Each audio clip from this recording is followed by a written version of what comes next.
donc dégg nga li ma dégg. waaw. suba dafee ci la Sidy Diop war a taxaw jàkkaarloog siis bi. loolu laa dégg de. suba la 26 te du. waaw suba la. ndeysaan. yal na ko ci sa borom génne. ndeysaan amiin kay. parce que sincèrement on a fait une vidéo doon ko laayee biir wax dëgg neex yàlla. te li mu wax moom sincèrement mooy li ne woon li dëgg si ñun waaye kaso moom kër. yéenewuma ko de man de sama xol bi daa seere trop bi ma déggee parce que nag kaso maanaam des koo yéene jullit daal. mën nañ ko bàyyi suba mu ñibbi. parce que yàlla na ko yàlla def. li ma xam ci justice ak bokk ñii gouvernement bees bi ni ñuy doxee xam nañ ñi mérité ñu tëj leen détention longue détention ak yooyu yëpp. comme dañ ko doon xeex te kii xam nañ ne maanaam xam nañ li mu représente en tout cas société bi. correction moom du ñàkk punition du ñàkk amende du ñàkk waaye am na ñoo xam ne ils sont beaucoup plus utiles dehors que dans les verrous. franchement. voilà te Sidy Diop tamit buñ bëggee buñ ko nangu dañ koy nangu quand même nag donte. juumte am na mën nañoo bañ a ànd ak moom mën naa juumit waaye tamit juumte am na. nit la koo xam ne c'est toute une entreprise. bu daanu rek ñu ay père de famille ay dàngam ay jeunes yoo xam ne peut-être ci business am boppam boobu lañ yaakaaroon ñoom it pour survivre di doon ànd ak moom sëngeemu donc dañuy ñaan juge bi rek mu clément loolu la. waaw on demande la clémence. la clémence parce que quoi qu'on puisse dire pour man correction weesuwul Sidy Diop jàpp nañ ko. correction. star bu weesuwul Sidy Diop jàpp nañ ko. tey suñ borom def na jàpp nañ ko man bi ma déggee defeere rek sama déjà tu as vu état bi ma def. parce que wax dëgg na yàlla correction donc laa doon xaar ñu jox ko avertissement. après ñu bàyyiwaat ko. je pense que mu dem këram quoi. on rigolait sax avec le type de punition yu ñu koy jox maanaam ay travaux d'intérêt général. bu ñu ko waxeeti woon sax na ko demal jox ay kii sensibilisation ci permis de conduire daw ndànk et cetera ñun moi je m'attendais à ça mais pas à ce que ñu koy tëj ak yooyu te j'espère que duñ ko tëj dinañ ko rek punir amende ko aussi. on demande daal une clémence. voilà une clémence pour Sidy Diop. c'est un jeune. il a fauté et je pense qu'il l'a reconnu. il l'a reconnu moom kay xam nga ne Sidy moom. dootu jot tànk ndeyjoor bi dootu ko yor dugal ci oto amul permis. voilà donc ñun tamit nañ xamal sénégalais que ne yéene wuñ ko kaso. kenn yéene wu ko Sidy Diop ko yéene kaso. personnellement man moom bi ma déggee defeere ba tey. sama xol bi daf ci naqari trop. trop sax en tout cas en ce qui concerne la justice moi en tant que.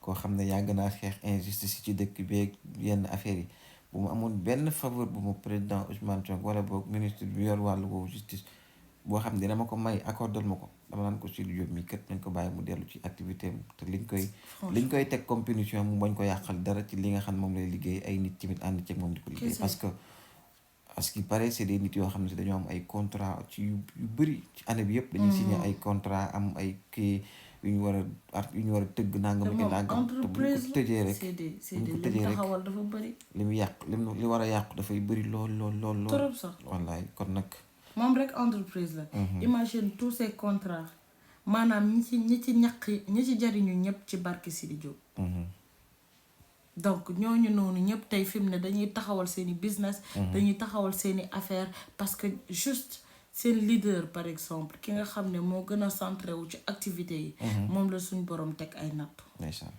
yàlla na ko yàlla génnee ci natt yàlla na ko saa borom génnee suba daal yàlla na dem ñu xamal ko li mu def ba noppi ñu bàyyi ko ndeysaan amiin ba pare jéem ko orienté parce que y a pas mal de gens yoo xamante peut-être jànguñu loolu it dañ koy lancer alerte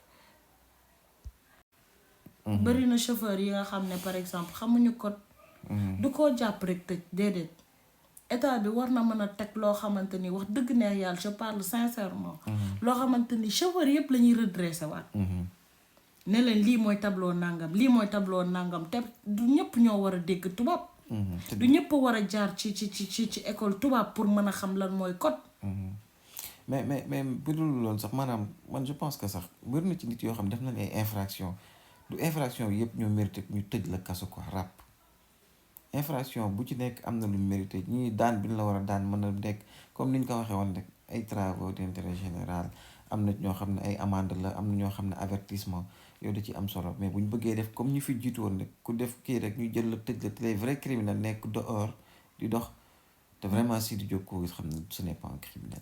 Il mérite pas de 2 jours di ko passer. c'est même pas un bandit maanaam wuyu sax ne ko olof dinaan wuyu bandee bàyyi moom du sax wuyu far. wax dëgg na yàlla. waaw léegi nag dañuy ñaan juge bi rek fauté na moom moom boo xasee jaar yoon rek amatoo loo wax waaye nañ ñaan clémence que ñu dawal yërmande ñu demander aussi à ce que ñu xool ci activités yi nekk di def ak li nar a taxaw suñ ko tëjee et tout waa këram ay jabootam et tout donc en tout cas ñu ngi koy ñaanal suñu morom génne ko ci xat-xat yi. et que ñu recadrer bépp nit bu am problème ci wàllu boobu. moom bu ci génnee sax moom mooy finalement di recadrer nit ñi yaakaar naa ko boobu.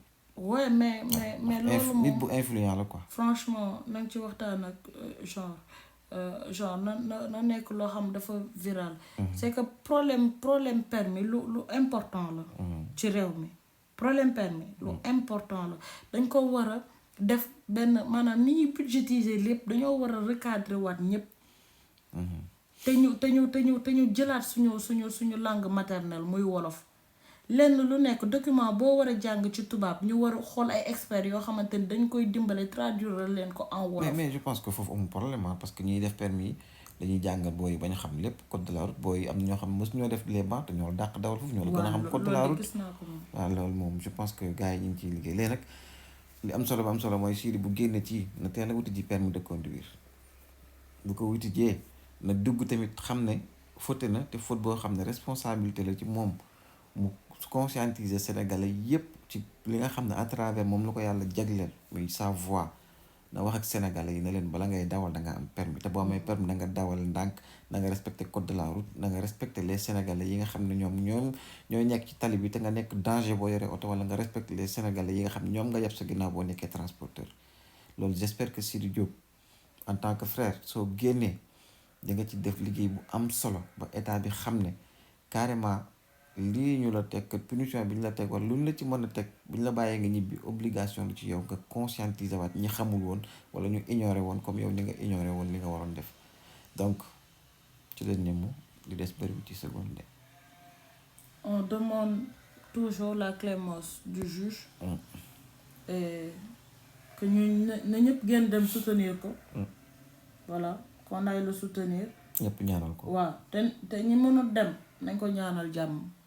yàlla na ko yàlla defal jàmm yàlla defal ko tawféex. yàlla génnee ko ndax nat du wees mën na dal ku nekk ci ñun ñi. erreur nag dafa humain. nit rek mooy def erreur malaaka du ko def de. wallaahi nit rek a koy def. def na ko nangu na ko nañ ko bàyyi mu dem. te nag dina servir leçon ñii nga xam ne ñooy faral di def xeet yi. xanaa buñ ko amandé benn 300 wala 250 mille de xanaa mun ñu ma ko yónnee man ñu ma am la quelques problèmes yi ma ci réglé. Sidy bu génnee yow lay njëkk a wër. asalaamaaleykum wa rahmatullah.